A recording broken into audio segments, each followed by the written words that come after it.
Welcome to the Casual Dance Teachers Podcast. I'm your host, Maya. No matter who, what, or when you teach, I'm here to share all my best tips and tools, along with real and practical conversations with fellow dance educators to help you be the very best dance teacher you can be. Let's talk about it. Hi, everyone. Welcome back to another episode. I have the lovely Amanda Couturier-Cormier on today to talk to us about mindfulness and meditation practices and how she incorporates those into the dance classroom. Amanda is a dance educator, choreographer, and competition team coordinator, and she's also the host of the Dance Teacher Pep Talk podcast. And while you can find a lot of great resources through that podcast, today, Amanda's on my podcast to talk about her new meditation resource for dance teachers, specifically the Dance Teacher Pep Talk Meditation Collection. Amanda has her Bachelor of Science degree in elementary education, has been teaching dance for 18 years, and is also a certified Pilates instructor. Her choreography has also received many awards at the regional and national levels, and she finds great joy in choreographing for her local modern/contemporary dance company, Company 39. Without further ado, Amanda, thank you so much for being here on the podcast today. I'm so excited to talk to you. Yeah, thank you for having me. I'm so excited for this. Yes, I would love to hear about your background in dance and also specifically how, if at all, how mindfulness and meditation was part of your own practice with dance in the past, or kind of how you came to that. Yeah, this is something I love to talk about, so I'm excited to share. So I am currently a dance teacher in the New England area. I have been teaching and choreographing for 18 years. And starting off with college, I started off going for athletic training and exercise science and dance. I was thinking I was going to go the route of physical therapy, specifically for dancers. And like so many, I had an injury that I really was like, oh, I want to do this. I want to help dancers recover and get back into the studio. But for me, teaching was such a passion of mine. I knew it was a big role that I wanted. And I was afraid that doing physical therapy, would I be able to still teach dance? So I began shifting my focus towards education. So I actually got my degree in elementary education, but that was kind of this journey of my education. But for meditation and mindfulness, it's so interesting because meditation was actually a huge part of my dance training as a middle school student, high school student. And it's really funny to me because my ballet teacher, Miss Didi, was a very strict and hard teacher, super hard. But every year for one class, she would give us a meditation class. And it seemed so off book for her because she was not that teacher. And it was the class I looked forward to the most every year. It gave me a sense of release that I had never felt before, even in a movement class. And, we dance a lot of the time to let go and to release things, even like emotionally. And meditation really was that for me. And so that exposure got me really curious about meditation. And so I just kind of did it, as a personal practice. And into adulthood, I really began sort of exploring the side of meditation along with yoga. And that was just something that I did as a movement practice for myself that felt really good outside of dance. And the mindfulness component kind of came later. And I think part of that is because I feel like it's more of like a current trending type of word. But it was actually my best friend. She's an early childhood educator, and she's a big advocate for a responsive classroom. And a lot of my mindfulness inspiration and work that I did actually came from her and the work that she does with that. So that is my intro for that. Oh, that's awesome. I love hearing, this is going to sound mean, I think, but I love hearing about how we're going to get into like the resources that you've created in a little bit for those that don't know, but just knowing that you have put this research and this background into it from the point of view of helping children in the classroom specifically. And because for me, I'm just going to be honest, I'm not trying to be mean, but sometimes I hear like mindfulness and I think like woo woo, like, it's not really like evidence based, I know. So Yeah. I love hearing that. And I also, like, this is why I want to have you on, because I would never talk about this, but you know what you're talking about. This is why you're the guest today, to tell us about what actually happens in the classroom and how it can help. So the first thing I want to talk about, funny to think about like Miss Dee Dee taking a whole entire class for that, because again, with me not really having a great understanding of like what exactly mindfulness and meditation would look like in the dance classroom, I'm thinking, wow, we have so many combinations to do and we got to get through bar and stuff. So how am I going to fit this in? And I know you've talked about this a little bit on your own podcast, how you're able to fit in these little pockets that are still really effective and helpful. So can you talk a little bit about how you carve out time with everything else that we still have to do as dance teachers to give the students a little bit of that mindfulness practice? Absolutely. So for me, the two really blended for me to begin, because when I started dance teaching, I was primarily teaching contemporary. Then I went into ballet and jazz as well, adding those into my schedule. But contemporary was definitely the place that I started my teaching. And when we think about the definition of contemporary, the definition is of the current time. And when you think of mindfulness, mindfulness is the awareness of the current moment. So for me, the two really connected so deeply, because we're working on this movement of the current time. Let's focus in the current moment.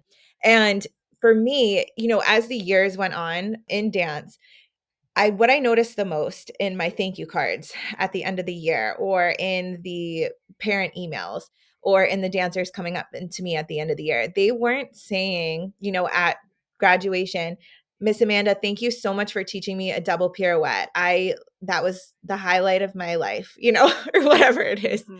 It was about building their character. It was about how to take tools into their life with them. And in my classroom setting, if I look at it as a whole, there's probably an incredibly small percentage of dancers who are going to go on to dance professionally or in the career of dance. A lot of them are there dancing because they love it in this moment of their life, and they're going to take what they learned from it into life, but they might not continue dancing.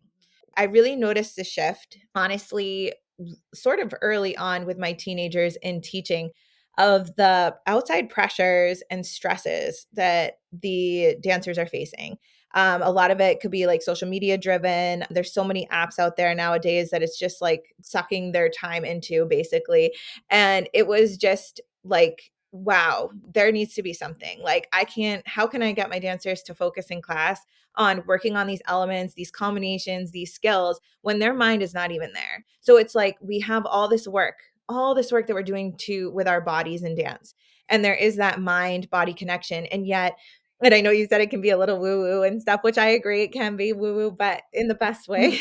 um, but like this whole concept of like, if I'm trying to get the body to work better and the mind is not with it, how is that going to progress forward? Mm-hmm. For me, it didn't become a how can I integrate meditation or mindfulness into my class. It was the number one priority, and that everything else needed to fit around that. And what I found is that by including these pockets of time and by doing these different exercises, I was actually getting better results in what my students were able to do, because they were fully present, they were focused, and they were actually more relaxed in their bodies. And, something that I talk about too in terms of meditation is a huge benefit of it is releasing the stressors that we're feeling in our bodies.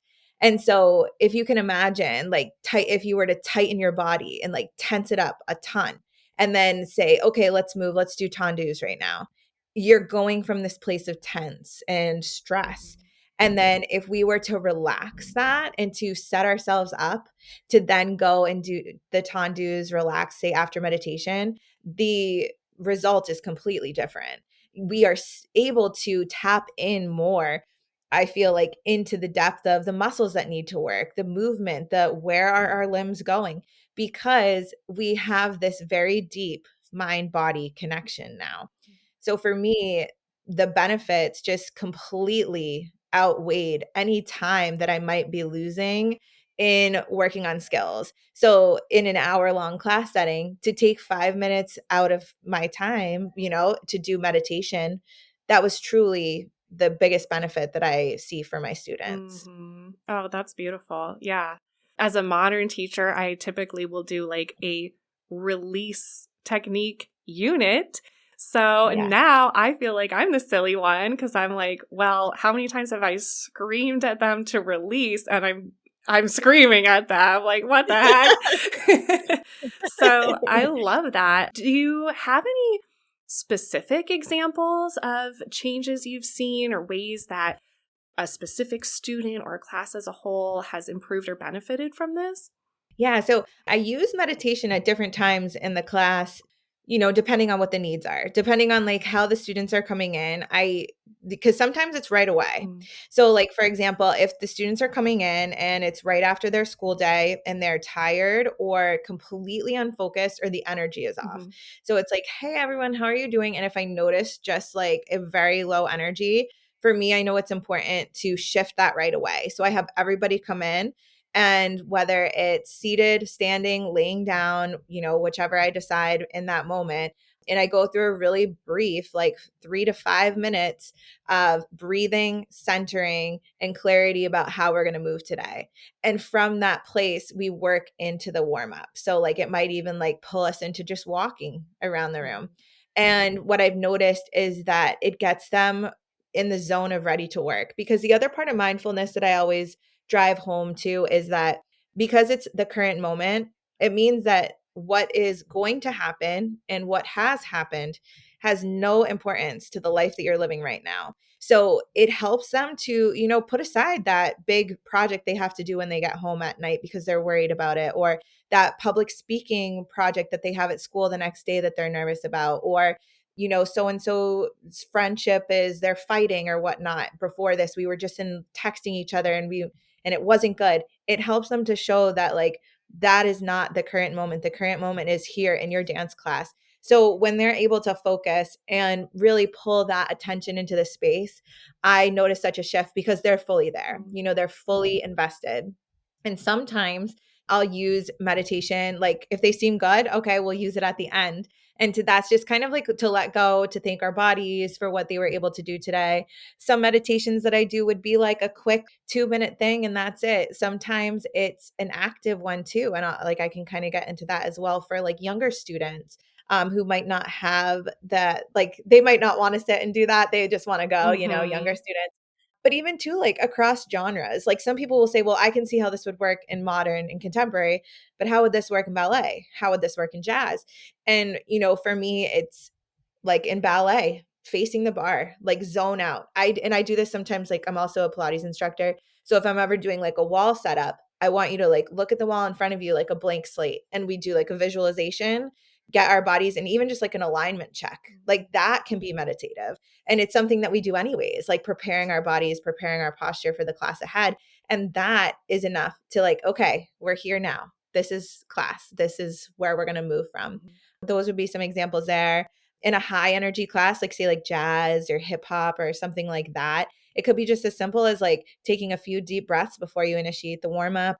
Maybe also too, like meditation can be as simple as talking about what the focus of the day is. Like, if we're going to be talking about, like, say we're doing turns or that's the skill that we're specifically going to be working on, just like preparing the mind for what's to come, I mhm. think can be a meditation in and of itself too.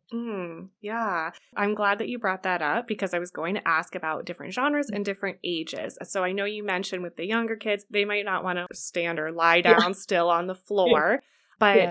but you do have applications of this for all ages?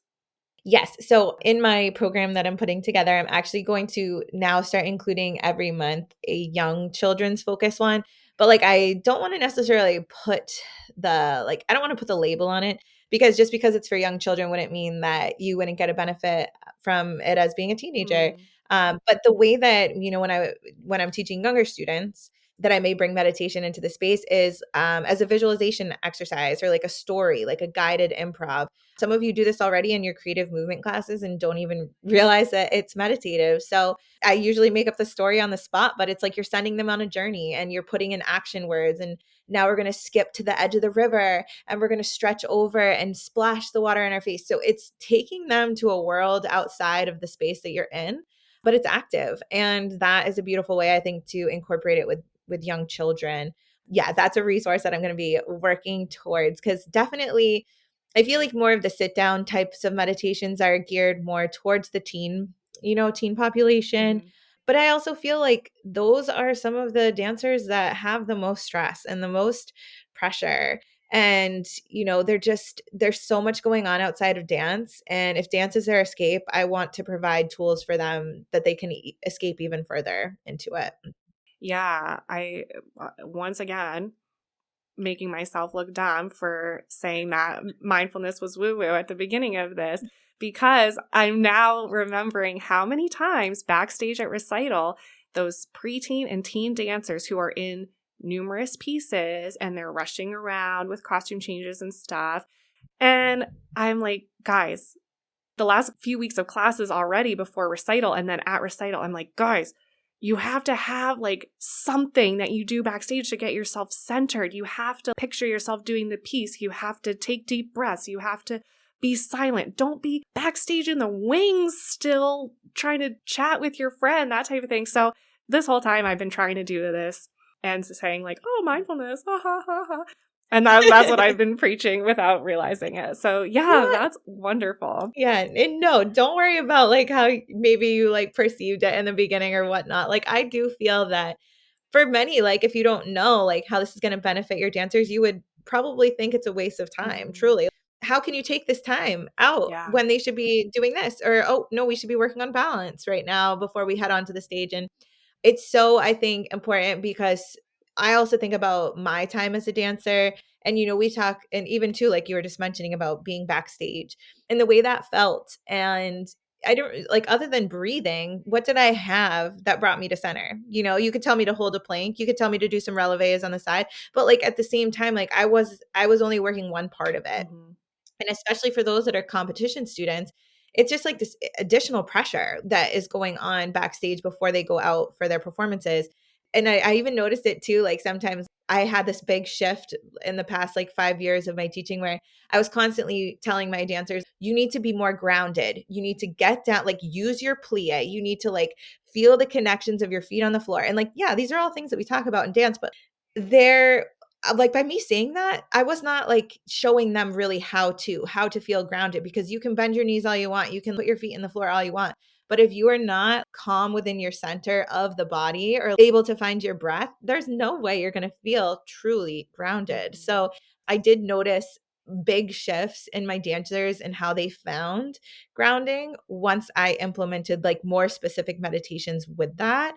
So it may sound woo woo, but I'm glad that like No, you're I'm now fully like in it seeing the now. other I'm side fully too. invested. I'm drinking the Kool-Aid, I guess. Yeah. No, I love it. And you mentioned your program and that you are still working on adding more resources to that. But I want you to tell us more about that. What is it? What's available? Where do we find it? All that fun stuff. Yeah. Okay, great. I'm so excited about it. It's so funny because, I've been teaching, like I said, for 18 years, and my dancers every year are like, Miss Amanda, you need to record your meditations. Like, I want to go to school go to college, and I want to be able to like pop in a Miss Amanda meditation before I Aw. go to sleep. And I was like, oh, that's so sweet. But I was like never considering. And like finally it got to be so many times that I was like, you know what, I should do something with this and maybe it will help others as well. So what I ended up doing is I created a Patreon page for Dance Teacher Pep Talk. That is the podcast that I run. And so with the Patreon page, what it is it's monthly meditation collections.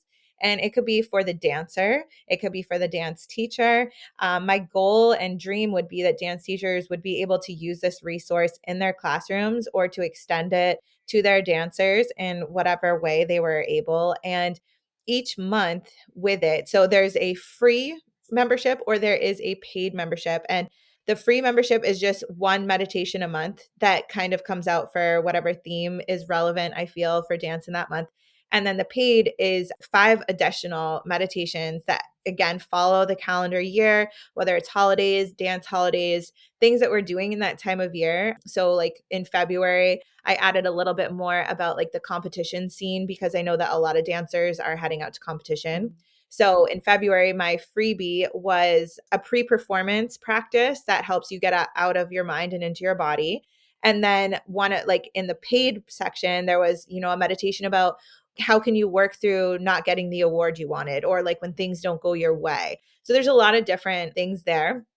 And in March, definitely like some spring themes. I also tried to follow, like I said, some holidays and calendar stuff. So, there might be like a luck and confidence meditation in there. There's ways, we talk about nourishing our minds and our souls as dancers.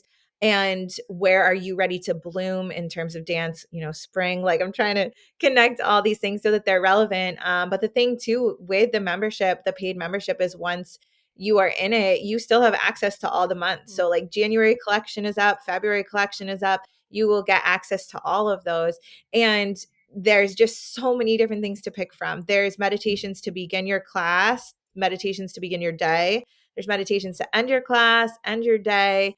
I try to bring what I see is working and helping for my students with the meditations that I'm giving them and bringing them into the space of Dance Teacher Pep Talk Patreon. So, yeah. Yay! That is really cool. I love it. And not to again, I'm not trying to attack anyone with this or sound mean, but like not too overwhelming. Sometimes these Patreon things are like, I don't even know what to do with this, but the way you have it laid out, like it's coming out monthly, you can utilize it immediately without having to overthink or be overcomplicated. So I definitely appreciate that.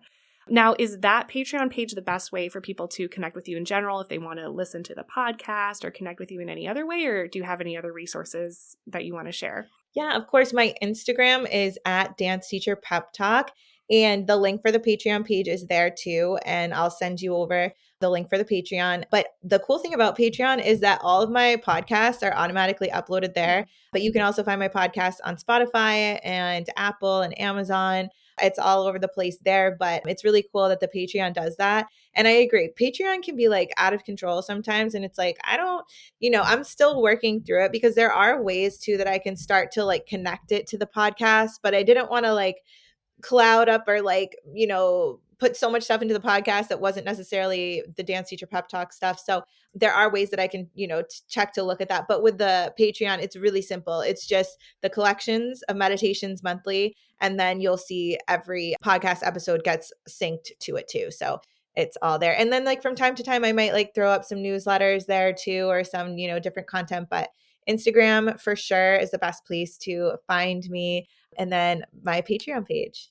Yay!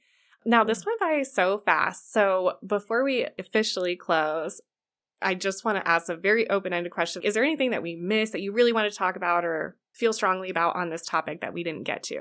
I mean, I think, as educators, as dance teachers, I think it's so important to, and I always talk about this too over on my podcast, but when we're so busy with thinking about the skills all the time and the lesson plans and getting out this combination and making sure that our students in level 3 are achieving this before moving on to level 4. But those things are all so important for sure. That's the dance training. That's why people come to you. They are your customers to learn how to dance, and that's what they're paying for. But in the scheme of things, what do you want your student to walk away with? What do you want them to remember you by or to leave your classroom feeling and thinking? And that is something that has reframed my teaching and my mission many times in my life, because what I thought was really important wasn't the case. And so it was really a beautiful shift for myself. So I encourage all educators to really think about that. Like, what is it that you're hoping will be the lasting impact that you have for your students? Yeah. And that's really what, the Casual Dance Teacher podcast is all about. Yes, we want to give them the best skills, but we're teaching primarily casual students. There's a lot more that goes into it besides just, are they going to be able to nail an audition, that type of thing. So I really appreciate that. Now, along those Exactly. lines, do you have a favorite quote related to dance, or in this case, I would say also related to Yeah. mindfulness or meditation that you would like to share with us? Of course. I actually have 2, and one, I don't remember who said it, but when you asked this, I was like, "Ooh." I was trying to think, like, about dance. So for mindfulness, 2 of my favorite quotes are, "Be where your feet are planted," and the other quote that I love is by John Kabat-Zinn, and it is, "When it comes right down to it, wherever you go, there you are." And they might be simple, but the thing is that when you're in the dance classroom, it's being where your feet are planted, or as you're traveling across the floor, wherever you go, that's where you are. Like, and be there and really enjoy it, because I know we as educators also say to our dancers, the years are going to go by so fast. And like in a blink of an eye, you're going to be graduating. And so I really just try to encourage that joy in the present moment. And those are 2 quotes that I feel like really help to do that. Well, friends, this is Maya hopping back on, obviously with my tail between my legs a little bit for making fun of mindfulness and meditation at the beginning of the episode. I really enjoyed this one. I hope you guys did too. Thank you again to Amanda for joining us and sharing that and winning me over. And hopefully you will join us in the Casual Dance Teachers Network Facebook group so we can chat a little bit more about any of these practices that you either have been utilizing already or might want to put into practice in your own classrooms. You can also follow us at the Casual Dance Teachers Podcast on Instagram. And be sure to subscribe to the podcast on whatever platform you are listening. Big thanks to GB Mystical for the theme music that you hear at the beginning of the show. And thanks to all of you one more time. I will see you on the next episode.